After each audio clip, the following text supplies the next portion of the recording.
तपस्या की, योग साधना की और निर्वाण प्राप्त कर यहाँ की मिट्टी को पावन कर दिया। इसका एक और प्राचीन नाम है मृगदा, यानी हिरणों का झुंड। यहाँ के उपवन में हर तरफ कुलांचे मारते हिरण नजर आते थे। लगभग 2700 साल पहले यहीं की पगडंडियों पर अंकित हुए थे बुद्ध के चरण चिन्ह। तथागत के चरण स्पर्श से तीर्थ बन गई थी सारनाथ की ये पुण्य धारा। इस स्थान से जहां आप बैठे हैं, बुद्ध ने अपना पहला धर्म उपदेश दिया और शुरुआत की एक नई विचारधारा की जो आज भी मानव जाति के लिए सार्थक है। तो चलिए इतिहास के पन्नों को पलटें, यहाँ की गूंजती आवाजों को सुनें और बुद्ध के कथन को अपने जीवन में उतारें।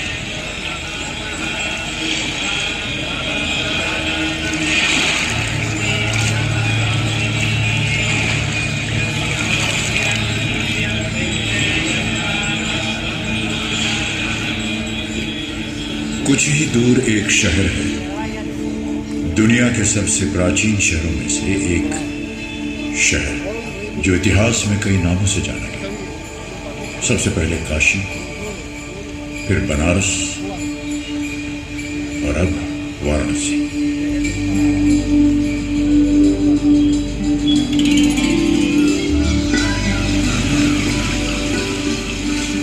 मंदिरों की नगरी है ये, बाबा विश्वनाथ की नगरी। हर शाम शहर के अनगिनत घाटों पर भगवान को अर्पित संध्या आरती के असंख्य दिए जगमगा उठते हैं। आरती की ध्वनि जो मन को शांति प्रदान करते हैं।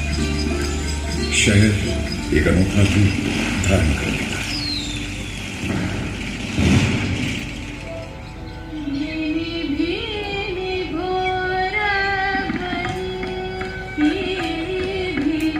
यहाँ कई प्रसिद्ध संगीतकारों ने जन्म लिया और पले बढ़े।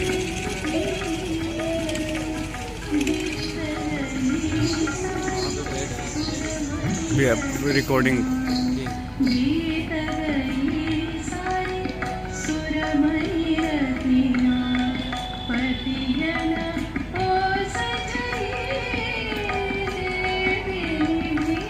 युगों से विश्व का आध्यात्मिक केंद्र रहा है ये शहर। 1916 में स्थापित बनारस हिंदू विश्वविद्यालय एशिया के सबसे बड़े विश्वविद्यालय के रूप में प्रसिद्ध है। वर्षों से जलती चिता की आग, मणिकर्णिका घाट। मान्यता है यहां पार्थिव शरीर का दाह संस्कार करने से मोक्ष की प्राप्ति होती है। मसाने में होली दिगंबर के मसाने में होली। महादेव तो रोज यहाँ होली खेलते हैं, रोज होली का दहन होता है।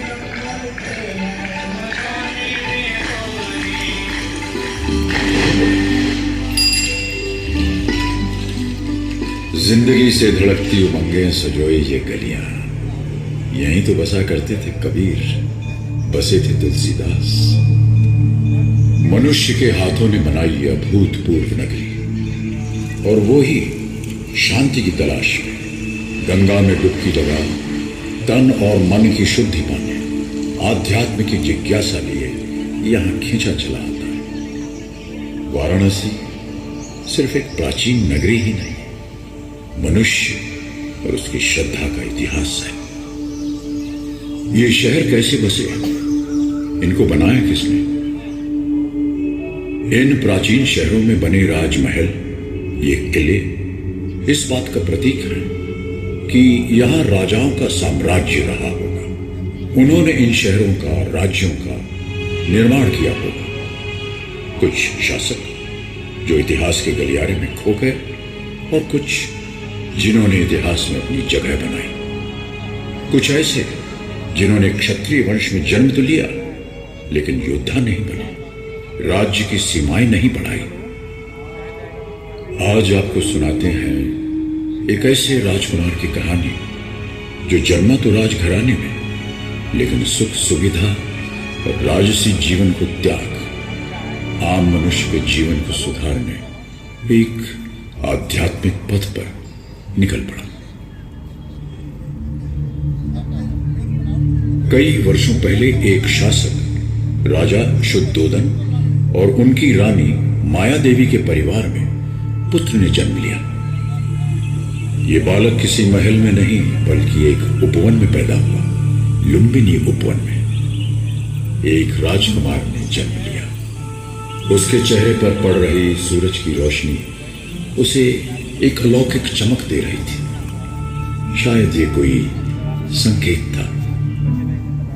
ग्रहों की स्थिति समझकर ये धारणा भी बनी कि ये बालक या तो एक महान राजा बनेगा या फिर एक आध्यात्मिक गुरु। बालक का नाम सिद्धार्थ रखा गया। राजा शुद्धोदन चाहते थे कि राजकुमार समय आने पर वंश को आगे बढ़ाए और एक महान राजा बने। वो सिद्धार्थ की तकदीर बनाने में लग गए या उनका ऐसा भ्रम था। समय बीता और सिद्धार्थ 29 साल के हो गए। क्षत्रिय वंश के एक लंबे चौड़े खूबसूरत राजकुमार। वो राजकुमार जिन्होंने अपने जीवन के 29 वर्ष महल की चारदीवारी में हर संभव सुख साधन के साथ व्यतीत किए, बाहर की दुनिया से पूरी तरह अनजान। एक दिन महल के प्राचीर पर खड़े सिद्धार्थ ने नीचे देखा। उन्होंने वो देखा जो आज तक नहीं देखा था, जो शायद उनकी कल्पना से भी परे था। उनके मन में सवाल उठे, वहां क्या है? किस तरह के लोग वहां रहते हैं? किस तरह की चीजें हैं? मैं जानता नहीं, कभी देखा भी नहीं, पर देखना चाहता हूं। एक दिन चुपचाप महल से निकलकर अपने एक साथी के साथ सिद्धार्थ उस नई दुनिया में आए। यहां तो हवा बिल्कुल वैसी है जैसी हवा में हम रोज सांस लेते हैं। पेड़ और फूल भी वैसे ही जैसे महल के बागीचों में। इस बहते हुए पानी की कलकल, इसका रंग भी बिल्कुल वही। राजकुमार को एक बीमार आदमी दिखाई दिया। सिद्धार्थ विचलित हो गए और अपने मित्र से पूछा, ये आदमी ऐसा क्यों दिख रहा है? राजकुमार, ये आदमी स्वस्थ नहीं है, बीमार है। कुछ आगे बढ़े, उन्होंने एक बूढ़ा आदमी देखा। इस आदमी की ऐसी अवस्था क्यों? इसकी उम्र हो चली है राजकुमार, काफी उम्र हो गई है। आगे जाकर एक व्यक्ति का मृत शरीर देखा। ये व्यक्ति ऐसे क्यों पड़ा है? साथ बैठे लोग ये क्या कर रहे हैं? इस व्यक्ति का जीवन शेष हो गया राजकुमार। साथ बैठे लोग इसके परिवार के सदस्य हैं, शोकाकुल हैं, वेदना में हैं। जिन लोगों को मैं जानता हूं, जो मेरे परिवार के सदस्य हैं, महाराज मेरे पिता, परिवार के अन्य लोग, वो मेरे दोस्त जिनके साथ मैं बड़ा हुआ हूं, क्या सभी के साथ यही होगा? सबके साथ? राजकुमार, बुढ़ापा तो सब पर आएगा। हम सभी कभी न कभी बीमार भी होंगे और हम सभी को मृत्यु भी प्राप्त होगी। महल के अंदर की दुनिया उन सच्चाइयों से परे थी जिनसे सिद्धार्थ का आज सामना हुआ था। उनकी दुनिया आज टूटकर बिखर गई। वो शोक में डूब गए। वो उन सभी दृश्यों के जवाब चाहते थे जो उन्होंने महल के बाहर देखे थे। उन्हें इस बात का आभास हुआ कि अभी तो बहुत कुछ देखना है, समझना है, जानना है। उनके मन की आवाज उन्हें बार बार कचोट रही थी कि वो उन सच्चाइयों के महज गूंगे दर्शक बनकर नहीं रह सकते। उन्हें उस सच्चाई को खोजना था जिनमें जीवन के जवाब छिपे थे। उस दिन के बाद सिद्धार्थ चुपचाप कई बार महल की सीमा के बाहर निकले, सच्चाई की तलाश में। उन्हें जवाब चाहिए थे। अपनी ऐसी ही एक यात्रा के दौरान सिद्धार्थ ने एक साधक को देखा जो गहरे ध्यान में लीन थे। उसकी आंखें धीरे से खुली और सिद्धार्थ की आंखों से मिली। उनके विचार जुड़े।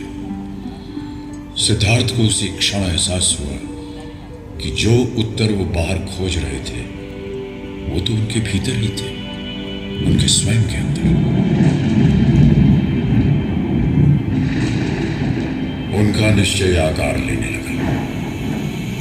अगर आसपास के लोगों को उनके दुख दर्द समझाने में मदद करनी है तो उन्हें स्वयं इस पहलू को समझना पड़ेगा, अन्यथा उनका अपना जीवन अधूरा रहेगा। उन्हें इस बात का एहसास हुआ कि सांसारिक गतिविधियों में लिप्त रहकर सच्चाई की खोज की यात्रा शुरू न हो सकेगी। उन्हें अपने वर्तमान जीवन की सुख सुविधाओं, रिश्तों को, महल की चार दीवारी को त्यागना होगा। एक रात सिद्धार्थ चुपचाप अपनी पत्नी, पुत्र और महल को छोड़कर विलासिता और सुखों से भरे जीवन को त्याग कर एक साधक बन गए।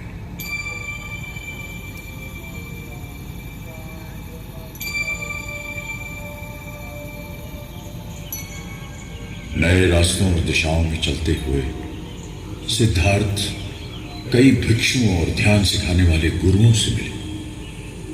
उनकी पद्धति सीखी और उसमें महारत हासिल की। वो गहरे ध्यान में लीन होते गए। एक आश्रम में 5 भिक्षुओं के एक दल ने उन्हें ध्यान की इस अवस्था में देखा। उन्हें लगा कि ये व्यक्ति बुद्ध बनेंगे और यदि इस प्रक्रिया में वो उनके साथ रहे, उनसे जुड़े रहे, तो उन्हें भी विवेक और ज्ञान की प्राप्ति होगी। ये कौन है? चेहरे पर इतनी शांति, अपने चारों तरफ की ध्वनि से अनजान, अपनी तपस्या में लीन।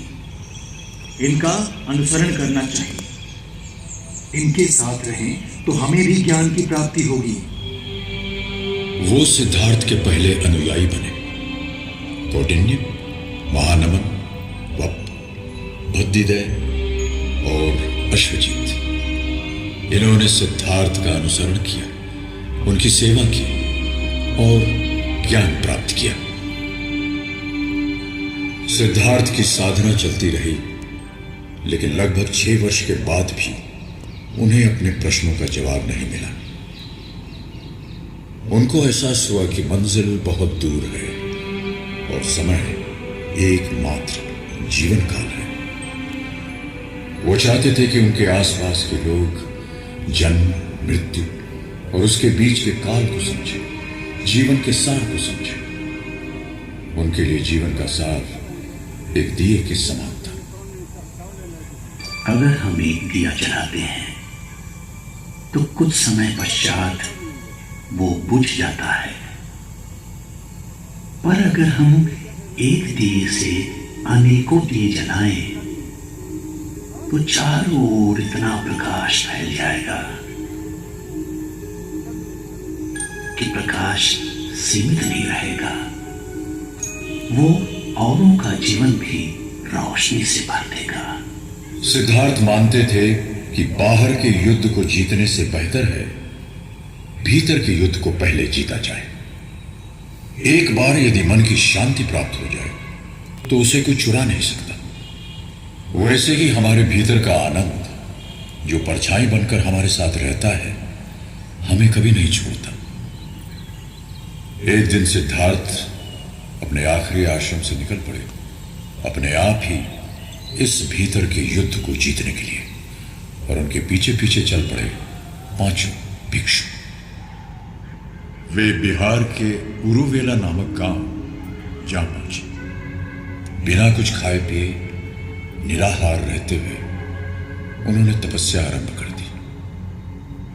सिद्धार्थ अपने शरीर को कठोर यातना दे रहे थे, स्वयं को परीक्षा की चरम सीमा तक ले जाना चाहते थे।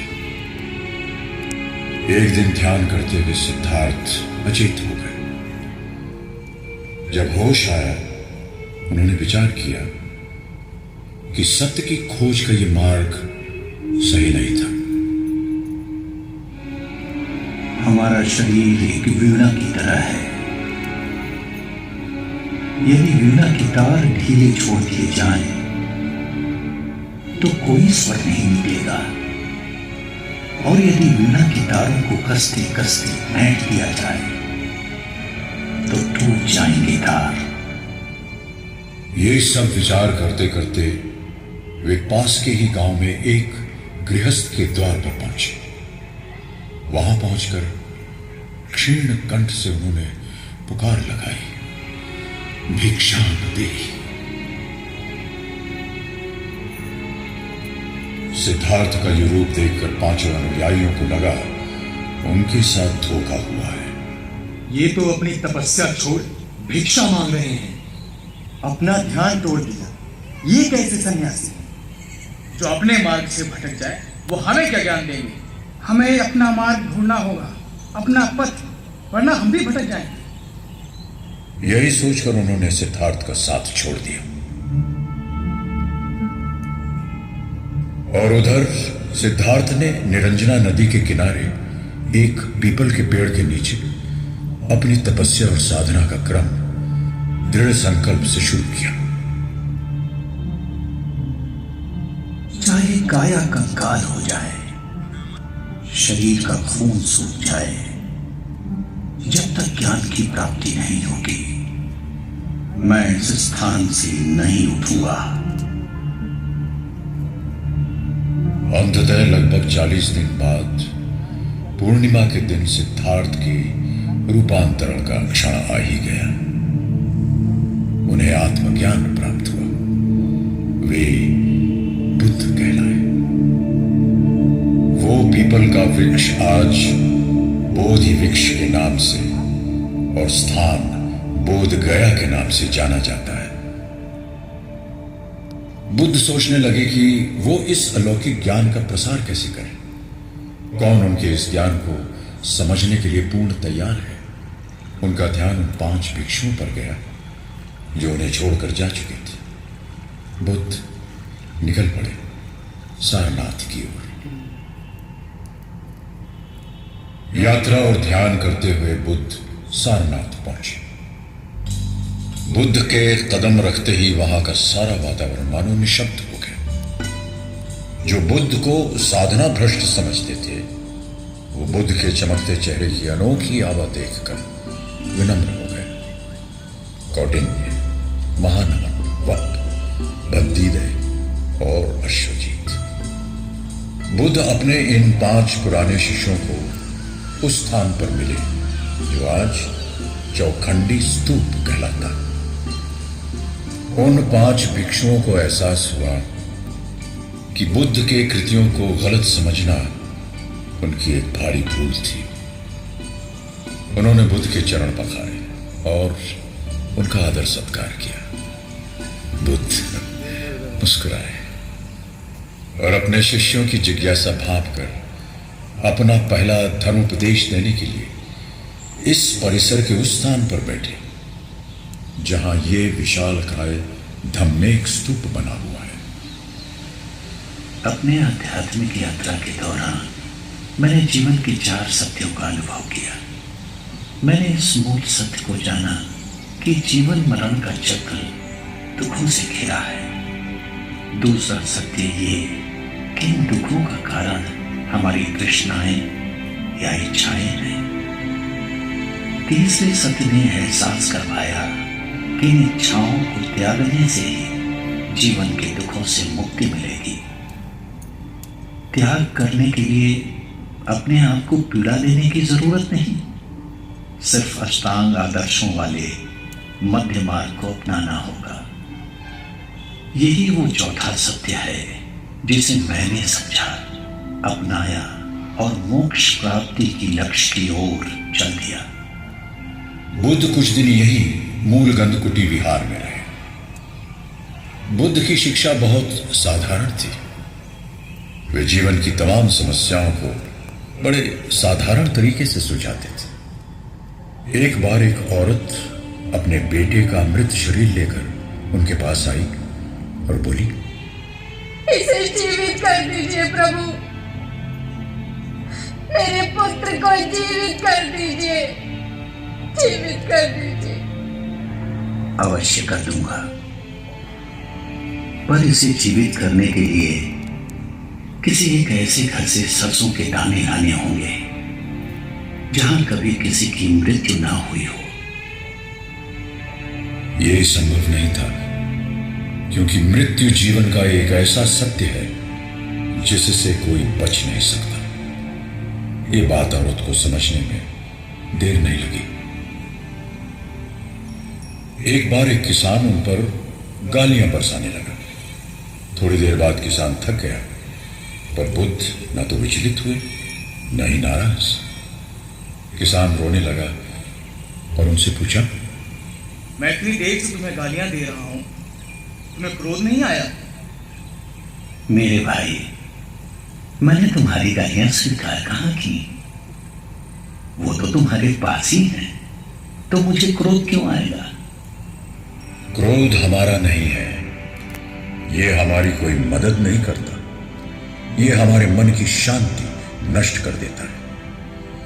हमारे अंदर विचारों का, भावनाओं का कितना ही तेज मंथन हो, इसके स्थिर होने पर पता चलेगा कि पीछे एक ठहराव है, एक अलौकिक शांति।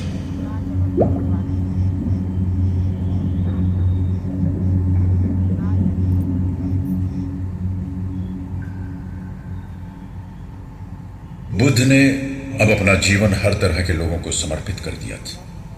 राजाओं, दासियों, सैनिकों, साधारण लोगों को। उन्हें लगता था ये सब आत्माएं उस मटमैले पानी की तरह हैं जिनके नीचे व्याप्त शांति है, मगर वो सब उससे अनजान है। एक तालाब में जहां लोग स्नान करते हैं, अपने वस्त्र धोते हैं, तो तालाब का पानी कैसा दिखता है? गंदा दिखता है। और क्या तालाब का पानी गंदा है? नहीं, पानी गंदा नहीं है। पानी को थोड़े समय के लिए विचलित न करें, उसे शांत रहने दें, तो सारी गंदगी थोड़ी देर में तालाब के तल में बैठ जाएगी और पानी पुनः अपने वास्तविक रूप में दिखाई देगा, शांत और स्वच्छ। बुद्ध ने संघ की स्थापना की और अपने पहले 60 भिक्षुओं को देश की अलग अलग दिशाओं में भेजा, ताकि वो लोगों से मिले और बुद्ध के विचारों को जन समूह तक पहुंचाए। बुद्ध एक और लंबी यात्रा पर आगे बढ़ चले। उनका लक्ष्य लोगों तक पहुंचना और अपने उपदेशों द्वारा उन्हें जीवन को सही तरह से जीने की राह दिखाना। शासकों का नाम उनके शासनकाल से, उनकी जागीर से जाना जाता है।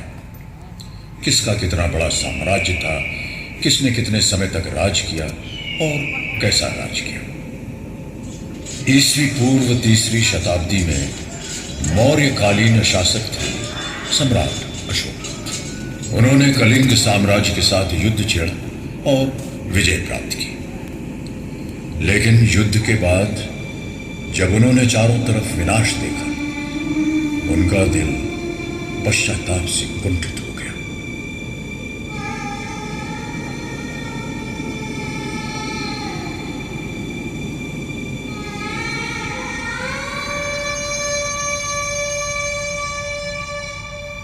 इतना विध्वंस, इतना विनाश अब और नहीं।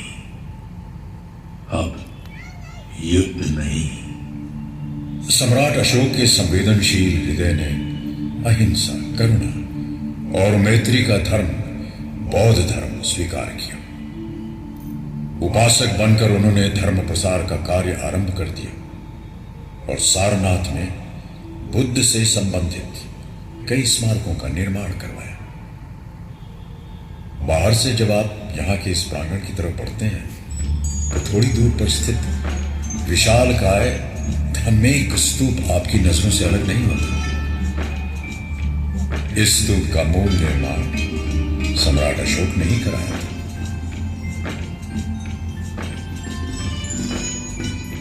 सारनाथ में एक विशाल स्तंभ के कुछ अंश आज भी है जिसे सम्राट अशोक ने बनवाया था।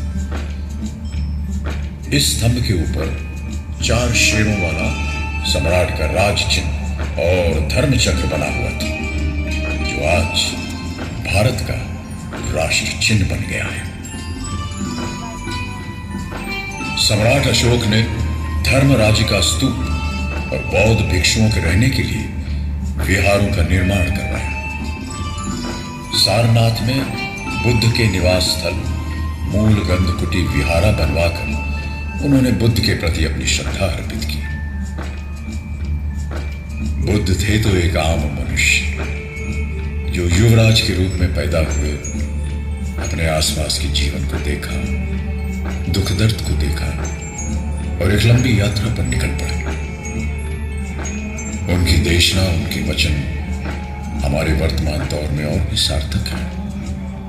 सारनाथ भारत का एक बौद्ध तीर्थ है, बौद्ध धर्म का संपूर्ण संसार है। बुद्ध के चरणों की कंपन, उनके वाणी की गूंज मानो आज भी यहाँ के स्तूप, अशोक स्तंभ और विहारों के अवशेषों में बसी हुई है। विश्व का गौरव, संस्कृति का सार, सारनाथ।